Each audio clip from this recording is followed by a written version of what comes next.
Coming at you from the Exodus headquarters in Ohio. Let's jump right into today's episode. We're at the Iowa Deer Classic, right next to a Starbucks pop-up shop. We're on a black leather couch. The coffee's not the best, I've heard. Yeah, and we're just kind of hanging out here, and we have Matt Pudenz. And if you don't know Matt, I guarantee if you follow Exodus Trail Cameras, you have seen one of his photos or one of his videos. I almost guarantee, because we repost a ton of them, because you have a ton of great videos and pictures, and you run a Instagram page called Trail Cam Trophies, a Facebook page, and a website as well. Yep. And we're gonna be picking your brain. You're in the homeland of Iowa. All right. And you run a lot of cameras. So to help everyone understand kind of what you do, what do you do for a living? I work in IT. I'm an IT specialist at a school, and then next year I'll be the IT director at a school. So Nice. It's a big one-to-one. There's a lot of computers and technology in schools anymore, so we run the networks and the computers and all that stuff. So kind of into the technology part of that. Interesting. How'd you get into that?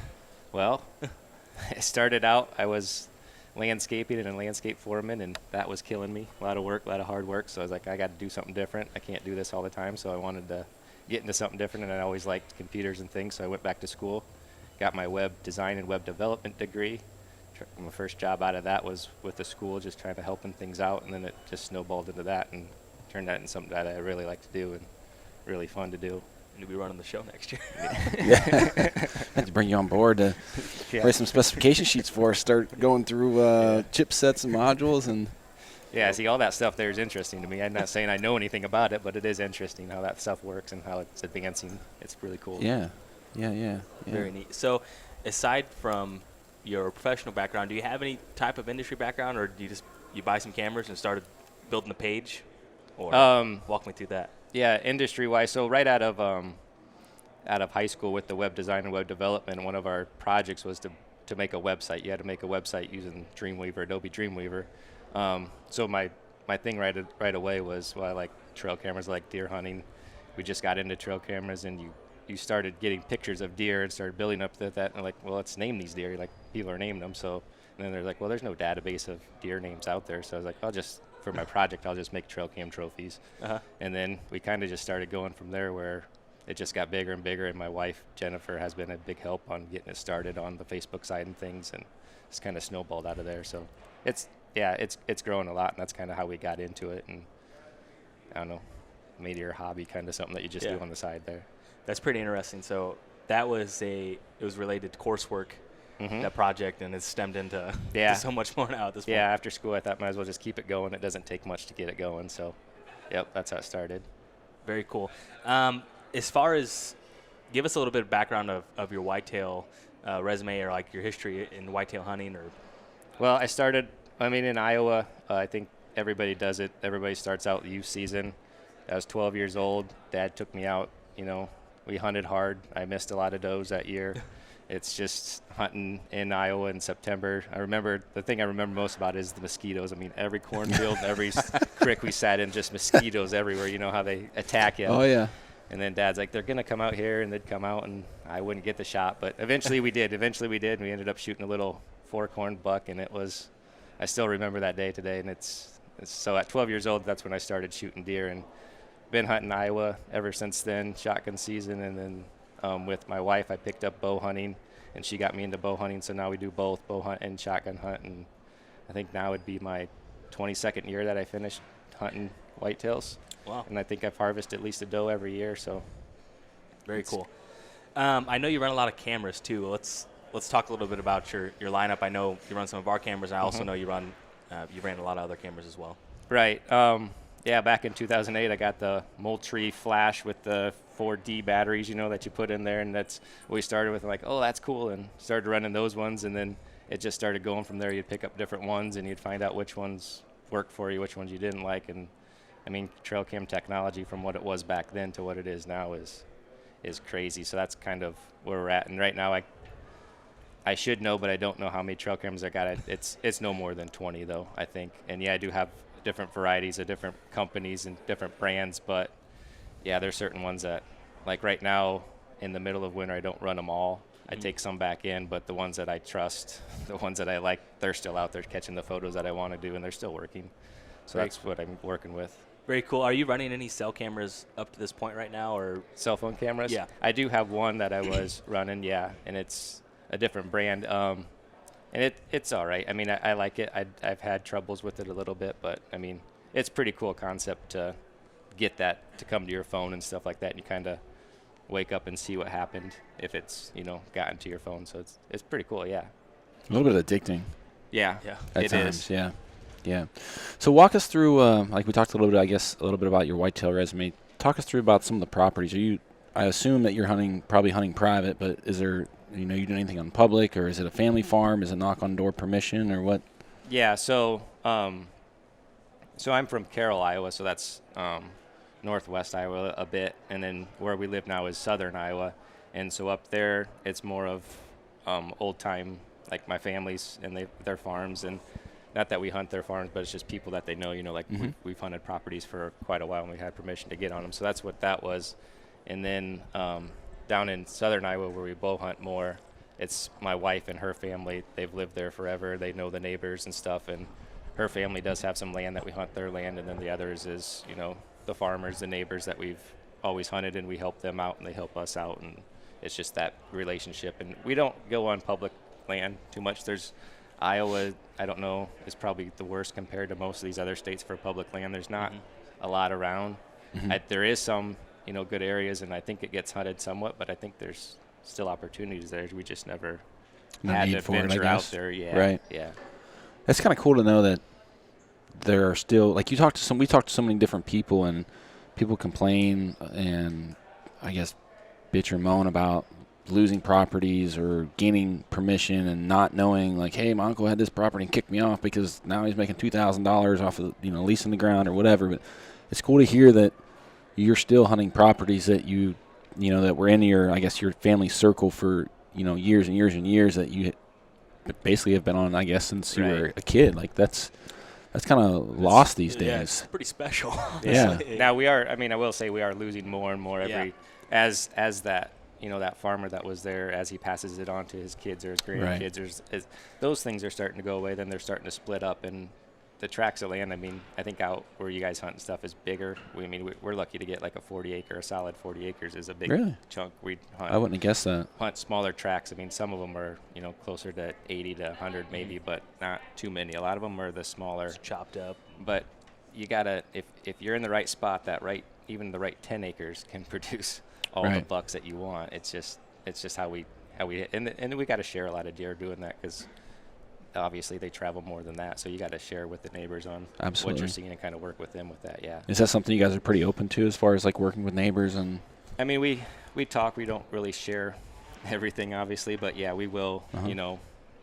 They get something, we congratulate them. We get something, they congratulate us. It's just kind of how it is. But they kind of got to see what the neighbor's doing. If the neighbor has this food plot, or they're doing this on their side, then obviously you want something else on your side that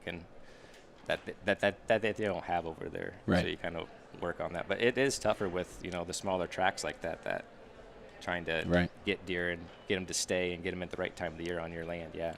Yeah, and that's I hunt a very similar situation, and we always have all these big wood guys on here, and it's nice to have someone that I can relate to. Everyone's, I hunt 40,000 acres of stuff. Like, I'm in the same boat. I understand that. Like, hey, some properties are really good this time of year, and you're wasting your time on there at another time of year, just simply what's, how the property's chopped up or what. So I agree 100%. Yeah, and what we kind of look for and what we've done is, and what Jen's family's done, they've done pretty much all this and set it up and stuff, but it's, a lot of the land that we hunt is the does. The does are there, and so we hunt the rut.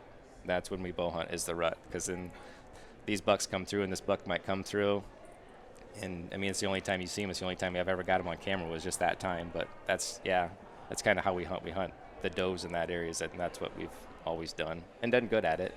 Really good. I personally follow your guys' stuff, and you guys do all right. Yeah. There's no doubt about that. But let's talk a little bit about kind of your goals and off-season strategies. You kind of mentioned that you take some cameras out of your fleet this time of year, but do you have a strategy? I assume you're kind of a hobbyist as well. Yep.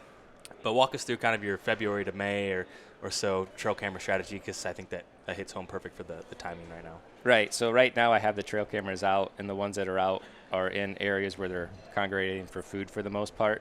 So I don't want to bump them from bedding and stuff. But the main thing I'm looking for is sheds. I want to know when they're shedding their antlers. So by doing that, by seeing when they're coming out to the field and stuff, I can tell, 90% have shed their antlers, or the one buck that I want to shed has not shed his antlers. So then I don't have to bump them off, because with smaller tracks, you bump them 140 over and he's going to shed somewhere else. So that's kind of what I'm looking for now. And then also away from the whitetail side is the turkeys. We're trying to get a lock on these turkeys, where these turkeys are feeding, because where they're at in the wintertime, turkey season's just a month away, so they should be in that same area. So we kind of scout for that as well this time of year to get that lined up. What about I know that you do a lot of and this may be a little bit off topic or off our script, that the bullet points that we have, but you do a lot of things with trail cameras to produce content as well. Like Jake said, for people who follow our page, if you've seen the rubbing post videos,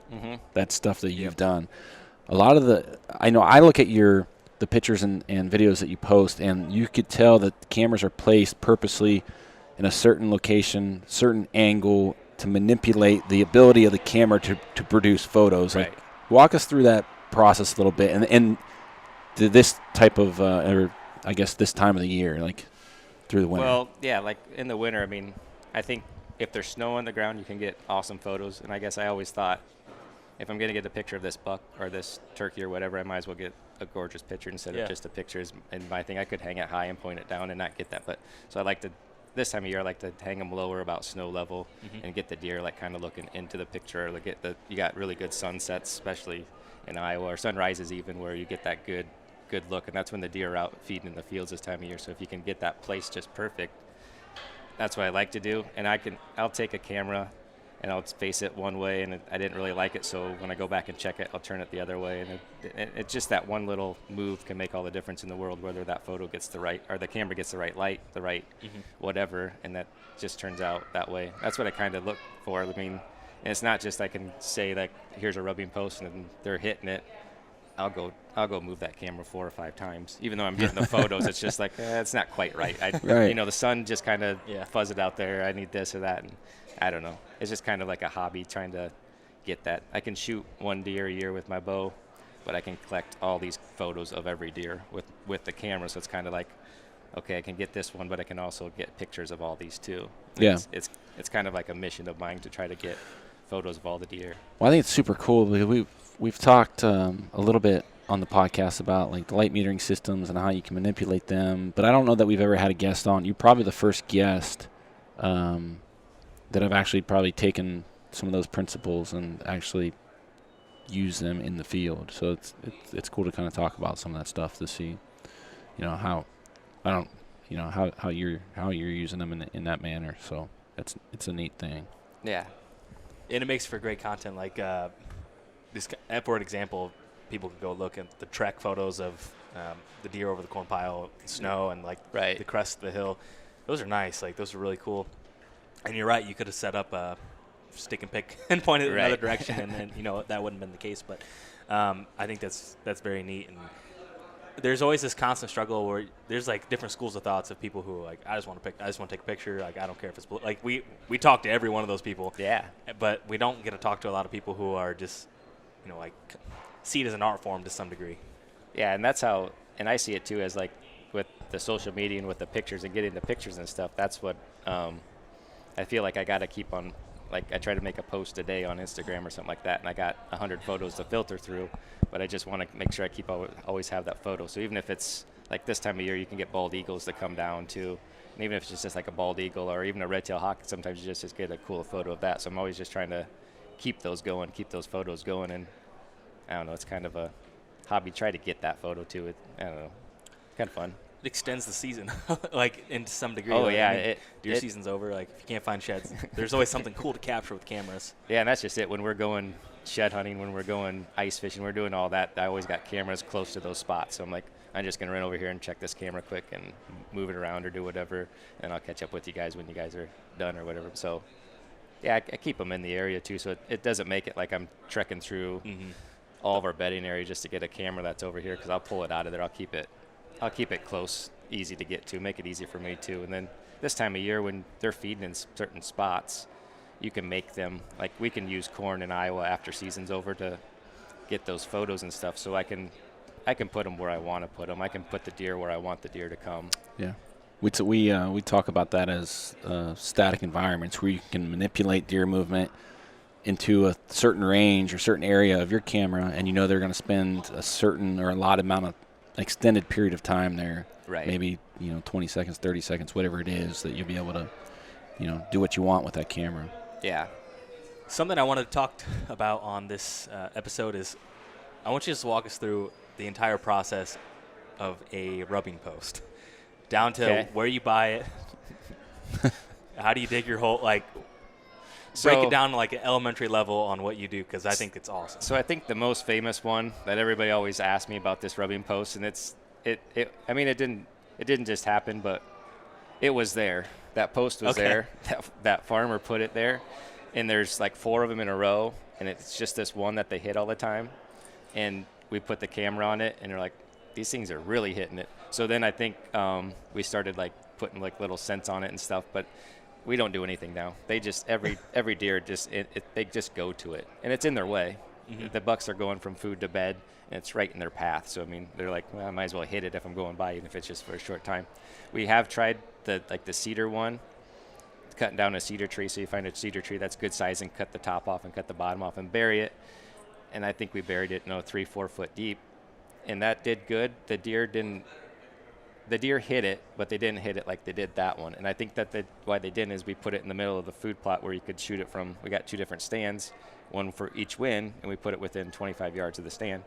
And the food plot was so big that the deer, it wasn't in their way. They didn't have to like hit the pole. So that one we kind of moved out of the way and didn't go. So we kind of failed on that one. So I think with the rubbing post thing, you just got to find the right spot where the bucks are hanging out. And I think where they're going to rub the most is that transition area between food and bed. Is they're going to go hit those areas, because when they're out in the field feeding, I feel like they're feeding or searching for does, or in bed they're not really worried about it, but on the way there they're kind of like, I can hit this post on my way to the thing. So I think with that is finding the right kind of tree that they like to rub, and I would just go off of what other trees in the areas are rubbed up. If there's even cut down one that's not one that's close to your stand obviously, but one that's away from the stand, cut that down and try burying that and see if they'll hit it again. One that's already actually been rubbed? Yeah. Smart. That's interesting, yeah. I mean, to that point, I wouldn't do it where it's gonna don't cut one down next to your stand where they're rubbing. Right, right. Maybe on the neighbor's property. Take it. But the one that they're hitting all the time is, I think it's just a cedar post. Mm-hmm. I believe it's just a cedar farm post that they just put up there, and for some reason they just hit it and they love it. What kind of scents did you put on it? Like a Evercalm type deodorant stick, or? We've used those. Probably deer dander. Mm-hmm. It's just something. And our theory is with every mock scrape and every mock rub that we do is all you have to do is get that 1.5 to 2 year old buck to start hitting that thing. Compounds. And once he starts hitting it, everything else is going to go there, because he's putting his natural scent on it. And once that natural scent's there, if that big boy's in the area and it's his area, I mean, he's not going to let that guy smell like that guy. And it's interesting to see how many does actually go up to these scrapes and post and smell these things. And yeah, they actually check it out. It's kind of cool to see. And it's one of those things where you said like a static environment where once we get that scrape or that post set, mm-hmm. it brings them there and it brings us to the photo, because you can't use bait or anything like that in Iowa during the season. So that's how we collect the deer in these larger fields and our trails or whatever. That's how we get them to stop for the photos, is creating those. So it doubles not only on the content end, but almost as an area to collect inventory for data purposes. Oh, definitely, yeah. And so, that post there, we have a stand nearby. It's just out of range, but we sat in the stand, we noticed these deer, there's 4 posts here, and these deer are always hitting this post here. They're always doing this one. So it's like, well, let's put a camera on it. And there was a bunch of stuff growing around it, so we mowed around it and cleaned it up. So then they even hit it even more. I think that's why they go to this one even more, because we made it convenient for the deer. We made it easy for them to do. So is that a big, as we transition here into maybe like our in-season camera strategies, is that a main strategy, like pre-rut, late season, like those mock scrapes, the rubbing posts? Like, walk us through your, I guess, in-season strategy, kind of, early season, rut, late season. Like, what do you? As far as camera-wise? Camera-wise, yeah. Yeah, so camera-wise, and just 2 years ago I started this. These deer will start hitting these scrapes and these, the scrapes, not the rubs, but they'll hit the scrapes even in velvet. I didn't really put that together, but, I mean, just watching and just leaving the cameras up there this late, even now without antlers on, they'll still go. I actually got a video of one this year with one side shed, and he went up and he was doing the scrape yet. And I'm like, what are you doing? Your testosterone, you've already lost your, but he was still checking it. So, yeah, that's what we'll do. We'll start the rubs, we'll start the mock scrapes early, and then once they start going on those, they'll just continue on, and then on a field edge, you'll see, as far as camera-wise, you'll see that there's a line of scrapes that they go down. And I always just move it to the biggest one. And that might be an in-season thing where they're not quite hitting this one anymore. I don't know why. That down here, that's just bigger and better, more fresh. So you just move the camera around to those to get those. And then as you go out through the season, I guess it's kind of where they've always been, the scrapes and the rubs that I'm hitting, like this rubbing post. Every year they're going to rub on it. I don't have to do it. I don't have to work at that one. That one's just there. And then on the field edges, you kind of just – they've hit this one last year. They were hitting it in February, so I think they're going to hit it early on. The scent's still there. I think that is a very big missing link for a lot of people that don't realize that those licking branches and scrapes are hit way more often. And I think that is a huge piece of data that is just missed out by a lot of people. And I challenge everyone to set up a camera on those, community scrapes. Yeah, exactly. Well, it's hard to, this time of the year, even – as spring green up happens and through the summer and the early season, like when the ground's not, like we don't visually see like the ground freshly pawed up, like, yeah, maybe you see the licking branch still broken, but without having a camera there, like, it's nearly impossible to, know that that's, that scrape is, active and deer are actually, rubbing their orbital glands or, whatever on a licking branch. Because I think you're a step or two behind if you wait till October and those you're visual 100% signs. right, yeah. I mean, you can get a 2-week, 3-week jump start, the strategy that you take. Or aside from that, even like a Jeff Sturgis type mock scrape too. I mean, I think that's Yeah. I just want to drive that home because I think that's just a Yeah, huge, it's a huge great thing. time to inventory. I mean, velvet deer, you're out in this bean field and you got all this, 20 acres of beans. How are you going to get those guys to walk in front of that one camera? Right. And it's that scrape that they'll check it. Yep. I mean, they might not sit there and hit it like they do during the rut, but they'll stop and look. Yeah, and at that point, all you just need to know is, one, he's like alive, there, yeah. it's a big deer, Yeah. and you can start, working backwards. So Yep, definitely. I think I wanted to drive that home for sure. But after that point, I guess one thing that we always ask is, do you see annual trail camera data from year over year of specific bucks you're hunting, small parcels, so maybe they only come through X amount of days a year? Have you seen that year over year, a particular buck showing up at about the same time or anything like that? Yes, yeah, definitely. There's big bucks, and that's one of the things where we might not see this deer. Like right now, a lot of our big bucks disappear. I don't know where they go. And then, so you don't know if they're alive or not. But then we just know every year for the past 2 years, this buck has walked through this area, or this buck has hit this scrape somewhere in this area within this 40 acres. He has been here. So then that's where we kind of collect, and we know that they're doing that. And as I've grown my trail cam inventory, like had more trail cameras out, I can look at that data a lot more than I have in the past. And some deer are easy to track, some deer are going to be there, and then some deer, I think even if they've been there for 3 years, and then they might just be another 20 acres over where we can't hunt. They're still in the same area, and if you could hunt that, it'd still be there. They just move a little bit. I think they move as the does move too, and they go to what they know. They're out looking for one thing during the rut, and if it's happened here and they've got this doe group, they'll come back to that doe group. So I do see that a lot where they'll be gone, and all of a sudden, we know mid-October he'll show up again, and he'll do it, and he'll come by again. And we've killed, my father-in-law got a nice 8-point that had big brows. I mean, not a huge monster deer, but an old 6-year-old deer, and he'd walk that same area, do that same thing, and control those same does for the last 3 years of the rut. So he was always there, and we were able to put that together. We're like, he's going to show up again this year. We just got to be there, and you got to have the right wind. And I mean, hunting, everything has to work out. But Yeah, I think that's another thing. People who hunt small parcels, you have to take that into consideration. Oh yeah. It's not like a big wood situation where you can, all right, here's the deer and I have a big area to go back and try to find where he's at. Right. Like, you're counting. There's a lot of things out of your control, but what you can't control is how organized you are with that data, and that's right. or how you use your cameras. And that comes back to your neighbors again too, because if your neighbors got him, and you're planning on him being there, you don't want to. He's not going to be there that year. So if they got him like October 3rd or something, he's not going to be there anymore. So then you got to kind of move on. So that's another thing of like keeping it all together with your neighbors and things like that too, knowing that, taking that data in too. Yeah, if you're waiting for a deer to show up and he was wounded or shot earlier, he's sad. He ain't going to be there. That's a good point. And I think even if you aren't awesome with your neighbors, or maybe if you don't know them very well, you can do some creeping on social media and you can figure it out. You can figure it out pretty quick eventually. If it's a big enough deer, you'll figure out if he was shot most times. But no, that's very good information.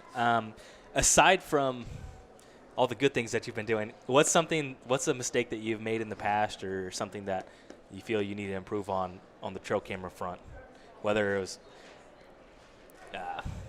something on a technical level or something on how you're placing them, or there's a lot of things I've learned over the year, but the megapixel thing. I mean, I would put these things, this one's got like 100 megapixel. I'm going to put it on that. And you put it on that, like, what the heck? That doesn't look like a photo I want. So then, I've learned this over this past year. Let's bring it back down, because that middle setting or even that lower setting will give you way better photos, better quality photos than that highest setting. And then the other thing I would say is, and I don't know if it's a mistake or something I've gone, but lithium batteries have made all the difference in the world. I mean, I hate leaving a camera out there for a month, 2 months, and going like, oh, it died, 4 days since I'd set it, and I didn't get any photos, and I don't like that. So the lithium batteries have been huge. Those are two things we pound home a lot. We talk about. And that's stuff that I've learned from, following you guys and following that stuff and following other trail cam people. I mean, what are you guys doing? I mean, be active on those pages and stuff and kind of learn from what's going on, and then just try it. I mean, it's not going to hurt you to set your camera on the 5 megapixel settings for a week and see what the photos look like. You're not losing any data. You still get the picture, and the picture's still there, and the deer's still there and stuff. It's just, you might like it a lot better. You will like it a lot better, I promise you. Yeah, and I think a lot of that comes down to like the hobbyist style. You could give a photographer an iPhone and say go take pictures of oak trees, and you go give me an iPhone and say go take pictures of oak trees. Their picture can be way cooler than mine, and it's the same tool, and it's just how you utilize it. And obviously they're much more educated in that front, and that's, I guess, the more you learn about it, the better you get. Yeah. But that's, and then on that side, it's trial and error. I mean, it's like I said, it's not going to hurt to try something new. Just give it a shot. I don't know. If it doesn't work out, it doesn't work out. I mean, I guess it helps when you've been doing it for 11, 12 years. Yeah. As there's a lot of things that you probably learned along the way. Yeah, a lot of things in a lot of places that I know. I don't have to work as hard. Where that rubbing post is, that one tree's there. I know how high to hang the camera. I just leave it there, and I'm done, and I walk away, and it makes it look like I know what I'm doing. I'm really good at it, but it just really trial and error. And I perfected it, I think, and I got it, and I still changed it a little bit every year, but yeah. So on some of your social pages, I know that you're very interactive and very engaged with all of your followers and everyone that's commenting on some of your content and whatnot.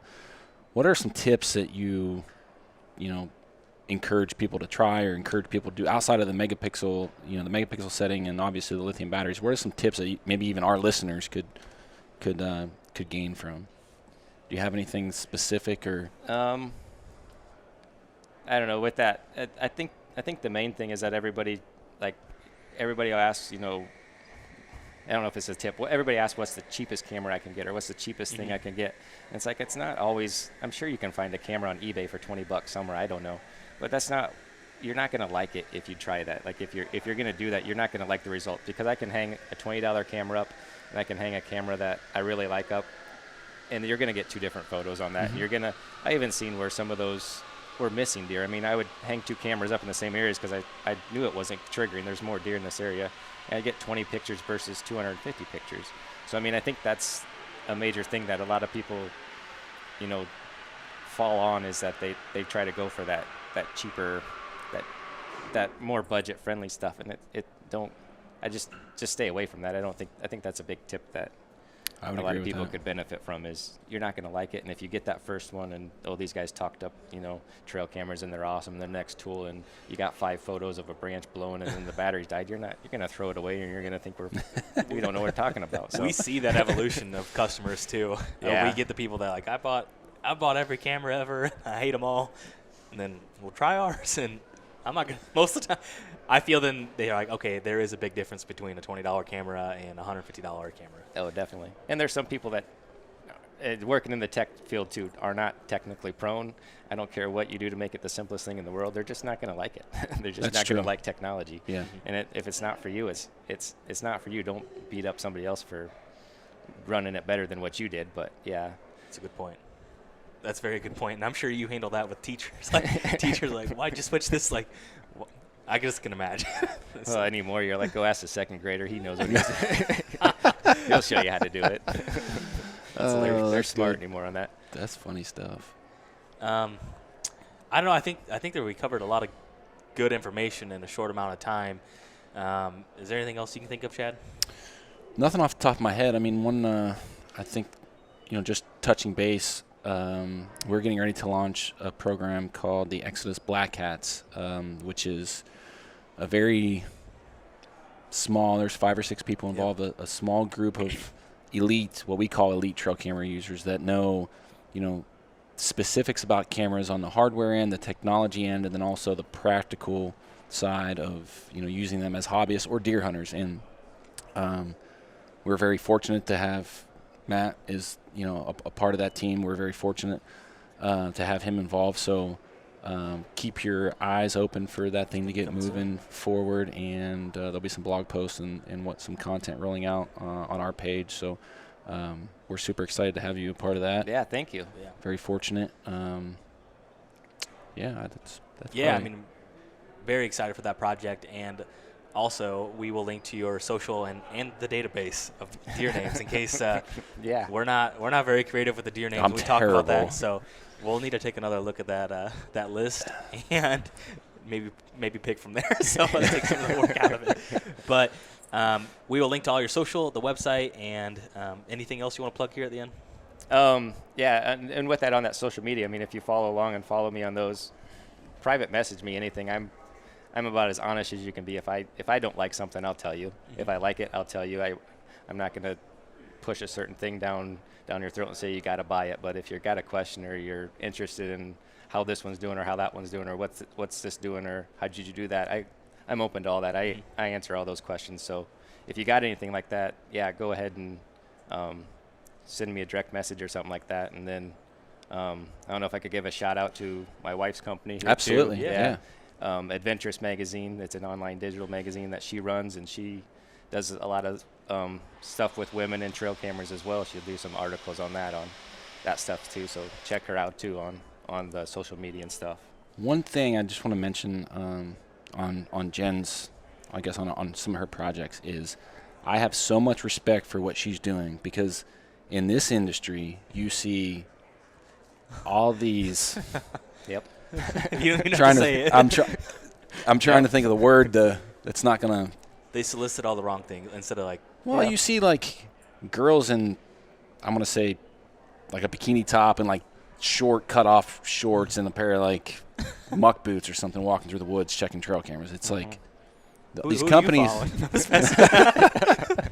Well, these companies are bringing these girls in there selling sex instead of like selling education or why women should be involved in the outdoors. Like you know what I mean? It's kind of irritating a little bit. And I guess to circle back, I got a lot of respect for what Jen's doing, because she's doing it the right way. And that's exactly why she's doing what she's doing. She went to school for that, and she's always dreamed about this, and she's seen that it's going the wrong way.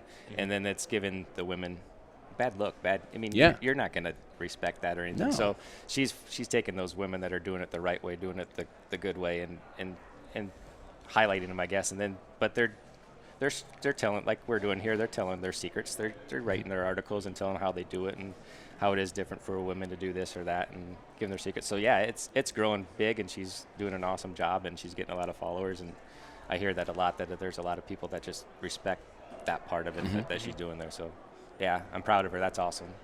Yep. We'll link to that as well. So Cool. we don't want to waste too much of your time here. It's only a 3-day show, not like the old Harrisburg show. I'm glad about that. So we'll go ahead and jump off this, and we can't thank you once again. Yes, thanks you guys. Sylvester_Chad on the IG. Yeah. Awesome. Well, I want to say thanks to you guys for jumping on. Thanks Appreciate for it. doing Appreciate this. it, This was dog. cool. Sir. Had a good time. And all you guys out there listening know where you can find me. So thanks for listening.